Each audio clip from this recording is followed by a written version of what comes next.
Na Ponta da Linha.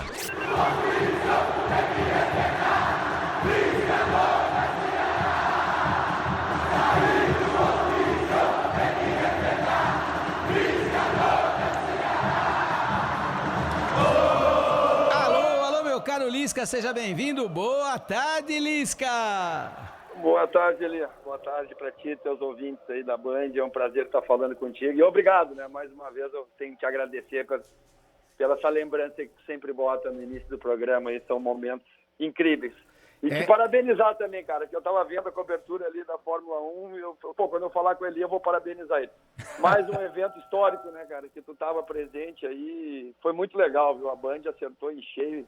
Parabéns a ti, teus companheiros ali. Fazia muito tempo que eu não ficava parado, assim, vendo a Fórmula 1, torcendo, com atenção, todos os detalhes. E foi muito legal, cara. Parabéns mesmo. Esse foi um ano muito especial para a Fórmula 1 e para todos nós, né? Uma cobertura realmente muito legal. Não é advogar em causa própria, não, mas a cobertura um outro patamar, né? De um outro patamar. Foi muito fogo, legal. Né, cara? E demos muita sorte, né? Demos muita sorte porque a categoria também foi muito bem na temporada. Então deu tudo certo, né, Lisca? É verdade, mas também uma galera, né, uma equipe, né, muito experiente também, né? E aí vem todas as informações também para quem gosta mais de detalhe técnico também, né? Até de tática, de corrida, tudo. A Mariana foi minha colega aqui no Colégio Americano, aqui em Porto Alegre. Estudava um pouquinho mais velho que eu. Então a gente fica feliz de ver vocês aí tudo e nesse projeto muito legal. É legal, Gauchona sempre me chama de guri, sempre, guri daqui, eu falo só, essa gaúcha da Gema e não esquece. Verdade. Ô Lisca, a sua temporada é que não foi aquela, né, Lisca? Agora que já chegamos no final e tal, é bom refletir e poder avaliar, não? Não, é verdade, né, Lê? Cada temporada, quando passa, a gente senta, a gente dá uma refletida, como tu falou, uma avaliação, uma análise, e realmente não foi uma temporada boa, não. Bem diferente das outras, né, com o Ceará, com o América, mas esse ano começou bem, né, no América a gente fez a final do Mineiro, até ouvi tu falando que tu vai falar com o Cuca, né, deixar um abração para ele aqui, o parabéns, a gente fez a final do Mineiro e foi 2-0, né, a gente errou um pênalti e pelo regulamento o Atlético acabou sendo o campeão desse primeiro triplete aí, né, que eles estão falando, não pode falar tríplice coroa, né, pela rivalidade com o Cruzeiro. Mas começou legal, Elias, mas depois da saída do América ali, realmente aí a ida para o Vasco foi bem longe daquilo que a gente imaginava. Agora que passou, Lisca, você se arrepende de ter deixado o América? Porque depois o América evoluiu em todos os sentidos, né? Foram passando treinadores que mantiveram aquilo que você havia proposto e o América termina muito bem o Campeonato Brasileiro, ou seja, passou pelo Mancini e terminou com o Marquinhos Santos e é impressionante a maneira como o América terminou a sua temporada, ou seja, aquilo que foi plantado, a colheita foi muito boa. Você se arrependeu, Lisca? Não, Elias, eu trabalhar no América, eu já te falei quando eu trabalhava, é um presente para o treinador, pela organização do clube, pela condição, claro que é um investimento um pouco menor, né? Mas tudo na vida tem uns ciclos, né, Elias? Eu acho que foi um trabalho muito bom no América, né? Com aquela Série B que a gente fez, dividido com a Chapecoense a liderança, fazendo um grande futebol, Copa do Brasil, esse Campeonato Mineiro que tu falou. Um ano antes também com o Felipe Conceição, a América fez aquela recuperação na Série B, só não ganhou o último jogo em casa, mas fez um trabalho. Então faz 3 anos que o América vem fazendo trabalho, né? Numa sequência de treinadores, eu sempre falei que eu dei sequência no trabalho do Felipe. O Mancini talvez tenha sido o treinador que mais mudou, né? Quando ele chegou, eu saí ali com 2 rodadas da Série A e necessitava dessa mudança, né? De maneira de jogar, alguns critérios também, né? De escalonamento de jogadores, né? Ele tirou o Juninho, depois tirou o Alê, que eram jogadores super titulares, né? Mudou a maneira de jogar, tipo de marcação. O América ficou ali em 13º, 14º, brigando, se apresentando bem. No final ele já tinha voltado com o Alê, com o Juninho, com o nosso mesmo padrão que já tinha 2 anos o América, desde o Felipe, depois do Lisca. E quando o Marquinhos chegou, o Marquinhos foi muito inteligente. Ele retomou o processo, né? O processo que já vinha desde lá do Felipe, a maneira de jogar, botou o Juninho. São 6 jogadores titulares do América que jogaram a Série B, né? O Matheus, o Eduardo Baumann, o Alê, o Juninho, o Felipe Azevedo e o Ademir. Jogando na mesma função, da mesma maneira, E aí realmente o Marquinhos teve muito mérito junto com os jogadores, diretoria, Salum, e o time na reta final do segundo turno foi muito bem, como foi na Série B no ano passado, perdeu muito pouco jogo. Se tu vê no segundo turno, o América ficou entre os 3, 4 melhores do Brasil, entrou pela primeira vez na Libertadores, tá preparado, agora foi aprovado essa semana. Eu converso direto com o Salum. O Salum teve a hombridade, sim, cara, foi muito legal quando depois que tudo aconteceu ele me ligou para confraternizar comigo, para falar uma série de situações que a gente viveu ali, né, para agradecer também por tudo que a gente viveu ali junto. Eu tenho que agradecer ele, né? Mas eu não me arrependo não, Elia. Eu acho que assim, ó, depois sim o passo, a sequência, né, que foi ir pro Vasco, que eu também não me arrependo, já vou te dar de antemão. Jamais ia me arrepender de treinar um clube do tamanho do Vasco, né? Mas a gente sabe as circunstâncias do Vasco, eu já sabia, não vou ficar te reclamando da dificuldade estrutural, financeira, pegar no meio de uma competição. Mas ali eu consegui fazer 43%, 44% de aproveitamento, que não era, né, o que o Vasco precisava. Eu preferi abrir mão, né, e dar uma oportunidade para um outro treinador. Mas o Fernando chegou também, não conseguiu, o aproveitamento baixou. E, na verdade, depois que eu saí os últimos 15 jogos, o Vasco fez 37% de aproveitamento, um aproveitamento de rebaixado, né? Então, não foi realmente legal e vamos para a sequência, né, Elias? Eu não vou ficar lamentando. E tive muito orgulho de trabalhar no Vasco, mesmo não dando certo, sendo só 50 dias. Infelizmente, o clube vive uma dificuldade financeira muito grande, é muito grande mesmo. Eu espero que consiga corrigir isso, que consiga, né, normalizar as ações diárias do clube, né? O presidente Jorge Salgado é um grande presidente também. E foi isso ali, eu não consegui, ninguém tem conseguido no Vasco, né? Era um objetivo meu. No Vasco, quem conseguir fazer o trabalho, quem conseguir empreender com sucesso ali, vai colher bons frutos. Infelizmente, eu não consegui. O Vasco precisa se reestruturar e ter salários compatíveis com aquilo que o orçamento apresenta. Então não adianta nada. Se você é pequeno, você tem que ser pequeno, mas aquele pequeno dentro da minha condição. Eu vou ser um pequeno justo, um pequeno que no dia 5 todo mundo vai receber. Não adianta você querer ter imagem de grande, ser pequeno no orçamento e pior ainda no dia do pagamento. Aí a conta não fecha, o jogador não acerta, a confiança não vem, aí a maionese desanda mesmo. Aliás, é verdade. Por falar em maionese que desanda, cara, a situação no São Paulo tá bem complicada, mas muito complicada. E é interessante, né? Porque o Rogério Ceni passa de um dos 2 maiores ídolos da história do time do São Paulo até uma segunda passagem muito questionada. O torcedor, ele não tem preguiça de criticar, seja quem quer que for, hein, o Lisca? Não tem, né? O futebol é assim, né? Gratidão do futebol não é uma palavra muito usual, né? E eu acho que é assim mesmo, né? O que tu fez já foi, já passou, fica na história, mas tu tem que produzir todos os dias, né? Tu tem que ter resultados, principalmente num clube como o São Paulo, né? E um cara como o Rogério, que tu conhece bem, eu conheço também ele, né? Tive a oportunidade de enfrentar ele várias vezes, quando eu estava no Ceará, ele no Fortaleza. O Rogério é um cara muito competitivo, né? Muito perfeccionista e é um cara vencedor, né? E é difícil, cara, tu voltar pro teu clube e tudo que ele teve no São Paulo e ele passar pela essa dificuldade que ele passou, né?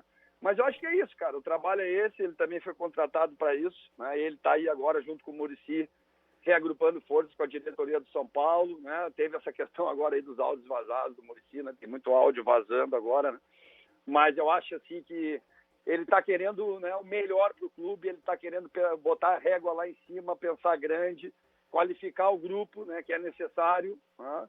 O São Paulo tem uma meninada legal, mas precisa, né, também de jogadores, de lideranças. Eu acho que isso ele detectou bem. Eu tive a oportunidade de jogar contra o São Paulo esse ano e a gente via, né, que era um time que ainda carecia, não era aquele São Paulo, sabe, com aqueles jogadores que estão ali, sabe, muito unidos, sabendo o que querem, não era isso, né? Eu acho que isso ficou bem visível para todo mundo. Eu acho que a busca dele é essa ali, sabe? É ter essa identidade e ter jogadores referências que possam agregar com os outros e fazer o processo crescer, né? O que na verdade ninguém vai escapar do resultado e o Rogério também não vai escapar do resultado, né? Vai, Então, né, cara? eu E ele também, não quer escapar. eu também gosto de ter os melhores jogadores do mundo, eu quero ter o orçamento do Pepe Guardiola, mas eu tenho que viver e conviver com a minha realidade. Você, quando foi pro Vasco, sabia que a realidade do Vasco era aquela. Tentou, não conseguiu, mas não pode reclamar de ter encontrado o que encontrou, porque sabia que ia encontrar Né? exatamente sabia, o que né? encontrou. Não, e outra coisa, ali, que eu quero aproveitar, com esse ano o Vasco estava assim, os jogadores relataram para mim, já estava numa situação muito melhor que o ano passado. Não vamos ser também, né? Acho que eu tenho que ser bem honesto. Até eu chegar no Vasco, 2007, estava tudo indo redondinho. Eu dei azar que quando eu chegou, deu 10 dias, deu um ato trabalhista com uma cobrança de 94 milhões, engessando o clube a ponto do presidente dizer que o clube ia ficar inviável. Isso assustou todo mundo, sabe, Elias? Porque vinha redondinho, sabe? E aí ficou um período ali do mês 7, 8 para frente, aí o Vasco voltou a ter muita dificuldade. E terminou esse ano com muita dificuldade. Eu falo com o Luiz do financeiro do Vasco, assim, quase que todos os meses, e é uma luta enorme do clube tentar arrumar, né, e cumprir com tudo que foi esse ano. Mas o que dificultou? O não acesso. Agora, o clube quer se arrumar. Tem uma diretoria que está tentando, está chamando gente, está pagando, está se regularizando com a União, através de FGTE, para poder, de repente, virar um clube empresa. Então, deixa eu ser também, né, sincero e falar isso. Eu sei da dificuldade, eu não estou conseguindo resolver a minha situação assim como eu gostaria com o Vasco, mas eu respeito demais essa nova diretoria, porque eles estão tentando retomar aquilo que tu falou, chegar no fim do mês, cumprir, né, poder ter dignidade, poder cobrar o jogador e poder ter assim, vamos ver, o Vasco hoje ele tem uma relação com os jogadores, assim, com todos os jogadores que tinham contrato só até o fim do ano, só para ter uma ideia. Por um lado é bom, porque tu pode liberar os jogadores sem os mais. É uma relação que já começa a ser de clube menor. É um time praticamente de aluguel, com poucos jogadores, com pretensões dentro do clube na sequência. E isso, na minha visão, atrapalha demais. É positivo pelo lado, mas para um clube do tamanho do Vasco, você tem que ter pelo menos uns 10, 11, 12 jogadores que são a espinha e que vão fazer o processo andar, porque até vão ter sequência dentro do clube. Na verdade, por um lado é bom, mas por outro também é complicado, porque eu vou te falar, Lisca, a gente toca num ponto, nós estamos com o nosso tempo, eu tenho 3 questões para te colocar. A primeira diz respeito exatamente ao poder do jogador de futebol no grande clube. No pequeno clube o jogador não tem poder nenhum, porque o contrato dele é de 6 meses, 7 meses, 4 meses, aí acabou o contrato até logo e não tem história. Mas no grande clube, esse cara tem contrato de 4 anos, 3 anos, ele faz o que quer, manda e desmanda, o empresário manda e desmanda e o treinador fica de joguete nessa história, porque não tem conversa. O jogador começa a ficar incomodado, ele fala, então parceiro, então é o seguinte, eu tô com dor na virilha, entendeu? E acabou, né, Lisca? Essa é uma parte que está cada vez mais difícil para a gente, né? E por isso que a gestão hoje é muito importante. E a unidade, né, do treinador, com o gerente executivo, com o presidente, né, com a diretoria, mas geralmente é um presidente, é muito importante, né, para os jogadores verem que realmente ali o trabalho está muito costurado, muito unido, está fechado, vamos dizer assim, né, com o mesmo objetivo, e aí fica um pouco mais difícil, né. Mas tu tem razão, cara, hoje o jogador tem muito poder, ele se posiciona, né, ele é escutado muitas vezes também dentro do clube, até porque tu falou, né, são jogadores que têm 3, 4 anos. Então, essa questão da gestão, né? Não é que tu tem que agradar todo mundo, mas tu tem que ter critério, tu tem que ter conteúdo, tu tem que saber, né, proceder com os jogadores em algumas situações. Hoje está difícil até de tu ir numa entrevista, fazer uma avaliação mais assim fidedigna da parte tática. Muitas vezes o jogador fica um pouco, assim, não vou te dizer melindrado, mas fica um pouco... o jogador não... taticamente o time não foi bem, aí a parte da defesa já fica um pouco assim... Então, muitas vezes o treinador vai para a entrevista e fala pouca coisa de futebol e a gente vive assim, né, Lia? Então, por isso que é importante o respaldo, né, da diretoria e essa gestão que tu tem com os jogadores e saber escolher bem também o perfil do jogador. Não é fácil, tu tem razão, mas é uma luta nossa, né? Ô Lisca, é impressionante, quando o treinador cai nas graças do torcedor é um sonho, né? O Abel Ferreira caiu nas graças do torcedor do Palmeiras aqui, fez uma péssima campanha no último Mundial, que não vai ser repetida agora, porque ele aprendeu o que é Mundial. Fez uma péssima campanha na Copa do Brasil, foi desclassificado pelo CRB, não ganhou Supercopa, perdeu pro Flamengo do Rogério Ceni, não ganhou o Paulista, mas aí ele ganha 2 Libertadores e é totalmente reverenciado com méritos, tá tudo certo, mas caiu nas graças. Não é lembrado pela derrota. No Flamengo, o Jorge Jesus é lembrado, é decantado em prosa e verso, e eu acabei de ver, a semana passada, um jogo do Sporting contra o Benfica. O Sporting meteu 3-1 no Benfica. O tal de Rubem Amorim, que tem 42 anos, o técnico que foi jogador do Jorge Jesus, ele deu um banho tático no Benfica, jogando dentro do Estádio da Luz, jogando dentro do estádio do Benfica, mas foi um banho tático, 15 minutos avassaladores, faz o gol, começa a jogar no contra-ataque, faz outro gol, volta marcando lá na frente, volta para trás no contra-ataque, faz 3-0 e ganha a partida de 3-1. O cara é o Rubem Amorim, não é o Jorge Jesus, mas os caras do Flamengo todo mundo ama. Todo mundo ama o Jorge Jesus, ô Lisca? Mas os resultados, né, ali no Flamengo hoje em dia é difícil, né? Você tem que ganhar ou ganhar, né? Não tem outra situação, né? Porque o Jorge levou a regra lá em cima, né?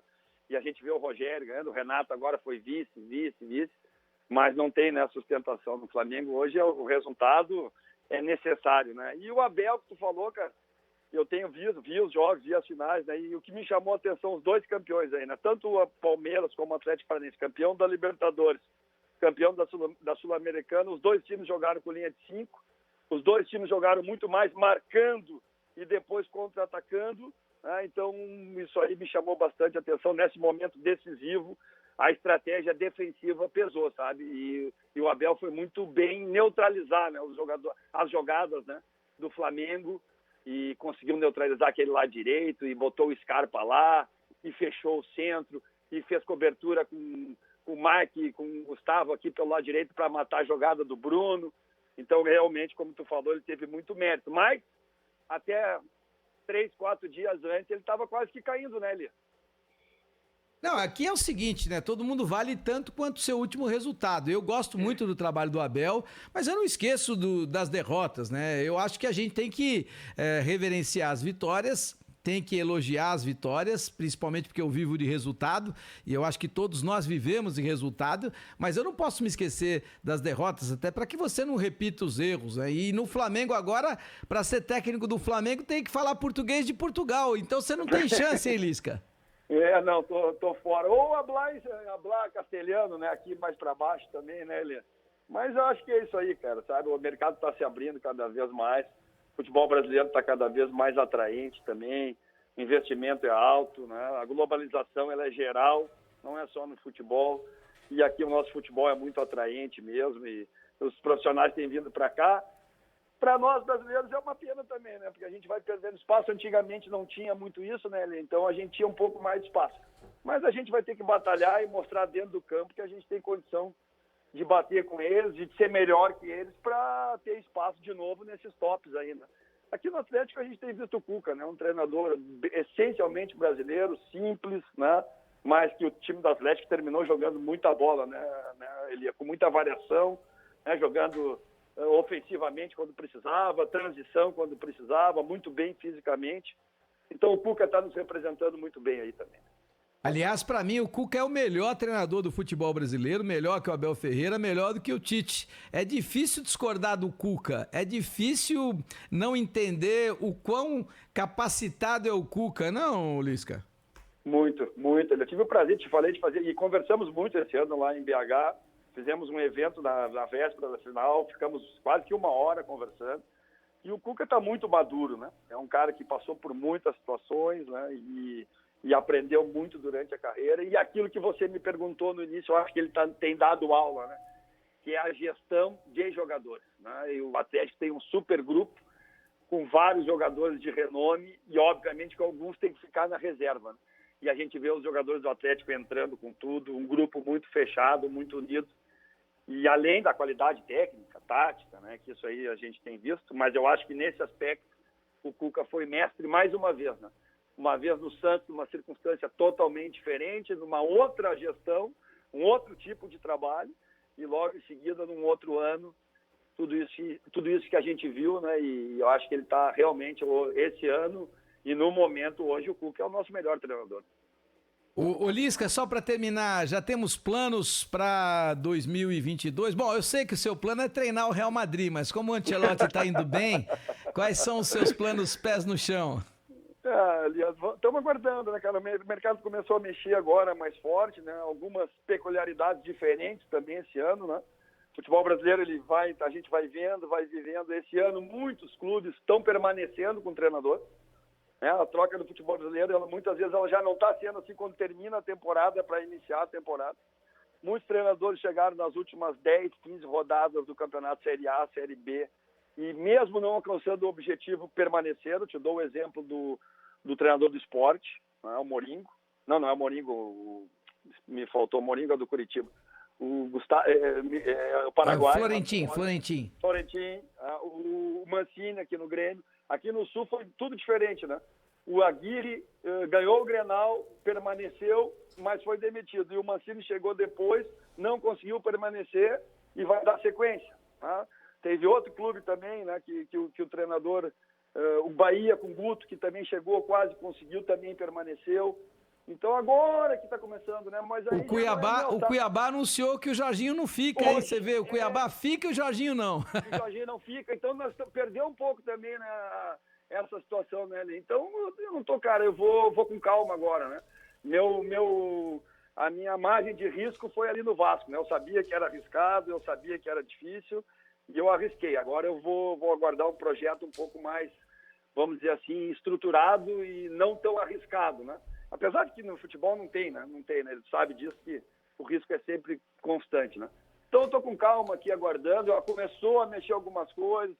O Machado, que é o meu empresário, andou já me ligando, vendo algumas situações. E eu estou aguardando ali, com calma. Se não encaixar agora no início, também sabe que no futebol brasileiro a mudança é ali dos estaduais para os brasileiros, né? Para a Série A e B. Então, com calma, a gente vai se encaixar. Deixa o telefone com bateria, porque ele vai tocar. Um abraço, Lisca. Valeu, Eliá. Valeu. Obrigado mais uma vez aí pelo espaço. Para ti, né? E para os teus ouvintes aí. Se nós vamos falarmos mais aí até esse ano, Feliz Natal aí, um bom ano novo para ti. Ele pode ser o seu homem de área? Nossa área, na Rádio Bandeirantes.